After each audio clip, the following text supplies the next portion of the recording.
ഗേളി മീഡിയയിലേക്ക് സ്വാഗതം. എൻ്റെ ചാനൽ ആദ്യമായിട്ട് കാണുകയാണെങ്കിൽ സബ്സ്ക്രൈബ് ചെയ്യുക, സപ്പോർട്ട് ചെയ്യുക, നിങ്ങളുടെ വിലയേറിയ അഭിപ്രായങ്ങൾ കമൻറ്റായി രേഖപ്പെടുത്തുക. അപ്പോൾ സീരിയൽ ഇഷ്ടപ്പെടുന്ന എല്ലാ കൂട്ടുകാരും കൂടെ കൂടിക്കോളും. നമ്മുടെ കുടുംബശ്രീ ശാരദ സീരിയലിൻ്റെ ഇന്നത്തെ എപ്പിസോഡ് എല്ലാവരും കണ്ടു എന്ന് വിശ്വസിക്കുന്നു. ഇന്നത്തെ ലാസ്റ്റ് സീൻ എന്ന് പറയുന്നത് നമ്മുടെ വിഷ്ണുവിനോട് നൂറ് എല്ലാ കാര്യങ്ങളും പറയുകയാണ്. ഇങ്ങനെ ഉപേന്ദ്രം വന്ന് അച്ഛനെ തല്ലിയ കാര്യം, തലയിടിച്ച് വീഴുന്ന കാര്യങ്ങളെല്ലാം അറിയിക്കുകയാണ്. അങ്ങനെ ഇത് കേട്ട ഉടനെ വിഷ്ണുവിന് പിന്നെ അടങ്ങിയിരിക്കാൻ പറ്റില്ല. അങ്ങനെ വിഷ്ണു നമ്മുടെ ഉപേന്ദ്രൻ്റെ അടുത്തേക്ക് പോയി. അവിടെ രോഹിത്തും സുസ്മിതയും എല്ലാവരും ഉണ്ട്. അങ്ങനെ ഉപേന്ദ്രൻ്റെ നല്ലൊരു പൊട്ടിയിൽ കൊടുക്കുകയാണ്. അപ്പം രോഹിത്തിനെ കാണുന്നത്. അങ്ങനെ രോഹിത്തിനെയും തല്ലി ചതയ്ക്കുകയാണ്. ചതയ്ക്കുന്ന സമയത്ത് ലാസ്റ്റ് ഒരു കസേര എടുത്ത് അടിക്കാൻ നേരത്ത് ആ സമയത്താണ് ശ്യാമയും പപ്പിമോളും അങ്ങോട്ടേക്ക് വരുന്നത്. അപ്പോൾ പപ്പിമോള് ഉടനെ വിഷ്ണു വെച്ചാൽ എൻ്റെ അച്ഛനെ തള്ളരുതെന്നും പറഞ്ഞിട്ട് ഇങ്ങനെ കാലിൽ പോയി വീഴുകയാണ്. ഇത് കേട്ട് വിഷ്ണുവിന് മനസ്സിൽ തോന്നുകയാണ്. അങ്ങനെ വിഷ്ണു വെറുതെ വിടുകയാണ്.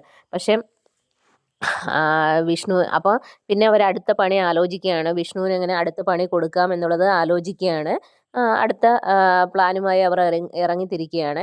ഇതേ സമയമാണ് ശാലിനി നമ്മുടെ രാഘവൻ നായരെ കാണാൻ വേണ്ടി വീട്ടിൽ വരുന്നുണ്ട്. അങ്ങനെ വീട്ടിൽ വന്നതിന് ശേഷം അച്ഛൻ്റെ വിശേഷങ്ങളൊക്കെ അറിയുന്നു. അങ്ങനെ കുറച്ച് പൈസ എടുത്തിട്ട് രാഘവൻ നായരുടെ കയ്യിലൊക്കെ കൊടുക്കുന്നുണ്ട്.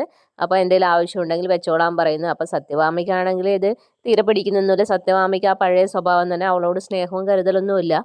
അങ്ങനെ ശാലിനി അച്ഛനെ കണ്ട് സംസാരിച്ച് ഇറങ്ങുകയാണ്. പിന്നെ നെക്സ്റ്റ് സീൻ എന്ന് പറയുന്നത് നമ്മുടെ വിഷ്ണു ഇങ്ങനെ വണ്ടി ഓടിച്ച് ഇങ്ങനെ പോകുന്ന സമയത്ത് പോലീസ് തടഞ്ഞു നിർത്തും.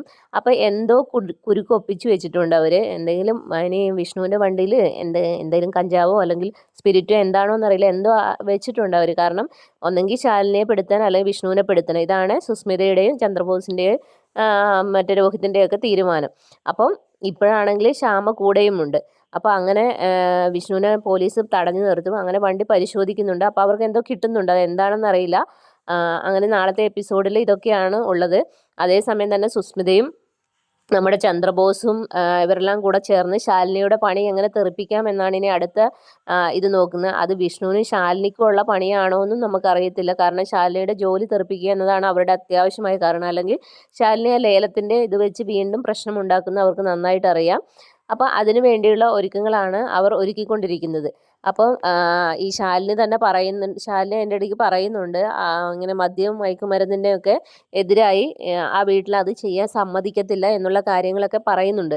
അപ്പോൾ അതിൻ്റെയൊക്കെ വൈരാഗ്യമാണെങ്കിൽ അവർക്ക് കിടക്കുന്നുമുണ്ട്. അപ്പോൾ അതുകൊണ്ട് എന്താ സംഭവിക്കുന്നതെന്ന് അറിയത്തില്ല. ഇപ്പം നാളത്തെ എപ്പിസോഡിൽ നമ്മുടെ വിഷ്ണുവിനെ പോലീസ് കൊണ്ടുപോകുമോ അതോ ശാലിനിക്കെതിരെയുള്ള പണിയാണോ കാത്തിരിക്കുന്നതെന്ന് നമുക്ക് നാളത്തെ എപ്പിസോഡ് കണ്ടറിയാം.